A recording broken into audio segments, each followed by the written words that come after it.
doesn't seem, whether that's disappointment at his result or simply fatigue, and how busy a race that was. You can tell he's from this part of the world.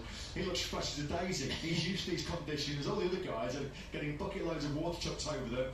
Carlos Tata's just about collapsed in part from emotion and exhaustion. He's going to be absolutely ecstatic when he comes to the fence very, very shortly then to talk to Simon Crafar, the CF Moto Racing Bristol GP rider. They had so many difficult moments, of course, last year with the tragic loss of Jason de Pasquet in Magello. Tata then, what a weekend. Pole position and the podium here in Indonesia. Carlos, what a hard race. When you lost that position on the last lap, I didn't think you could come back, but you did. Tell us how you did it. I don't know, I just give my 100% after long lap. I think I went out, I touched out of the ring, so for this I have the long lap.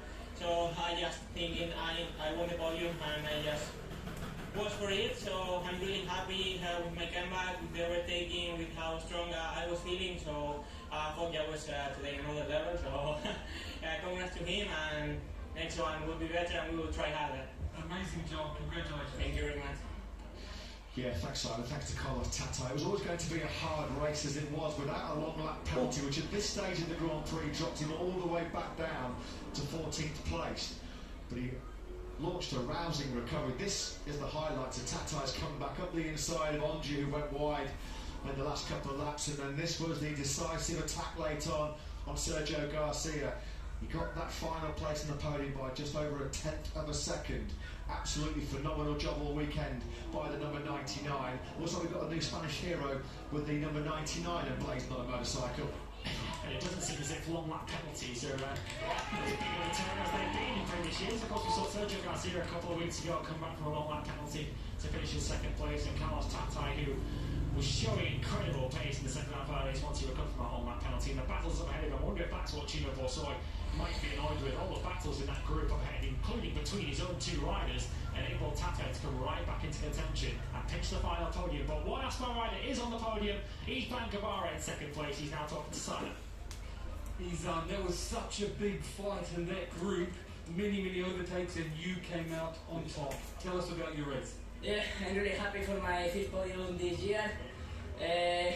Thanks to my team for the work in this weekend. In Mandalika, I'm very hot, but the race is incredible. Incredible battles in the group, but in the last 2 laps I pushed and I P2. Yeah. Congratulations. Thank you. Bye. Yeah, great job by Van Guevara. P2 in the race and up to third place in the World Championship. It was hectic, it was a bit chaotic throughout that Grand Prix for him. Some friendly fire quite a few times, lost count how many times him and his teammate Sergio Garcia exchanged overtakes in that pretty intense 23-lap battle. But right at the end of it, this was early on when he was sort of engaged in that real hectic fight for the podium at turn 16. He was so good in that final sector, wasn't he, Guevara, particularly in turns 13, 14 and 15. He made so many overtakes, but here he is. It's phenomenal Foggia in Mandalika. He's our race winner in Moto 3 with Simon in Parkford, mate. Dennis, what an amazing pace you set. You and your machine, tell us how you did it. I don't have word. I have no word, sorry. So it was impossible. It was so hot. It was incredible the race. Yesterday, unlucky in the qualifying because was crash when it was faster. But sorry, finally I finished sixth position. And so now I know that we was a good pass for the race. In the last lap, 5 last lap, it was impossible to breathe, and so it was so hard. This is my best hard race in my life. So incredible. I'm really happy for my team. I would like to thank all my team, all my family, and so all my friends, all my girlfriend, and so see you in Argentina. Big congratulations, Dennis. Oh, I think it's fair to say Dennis Foggia is pretty happy, and why wouldn't he be? Probably the toughest race of his career, but he made it look so simple. so easy. This was his charge towards the front of the Grand Prix, picking up Andrea Migno, his fellow Italian, in the first corner.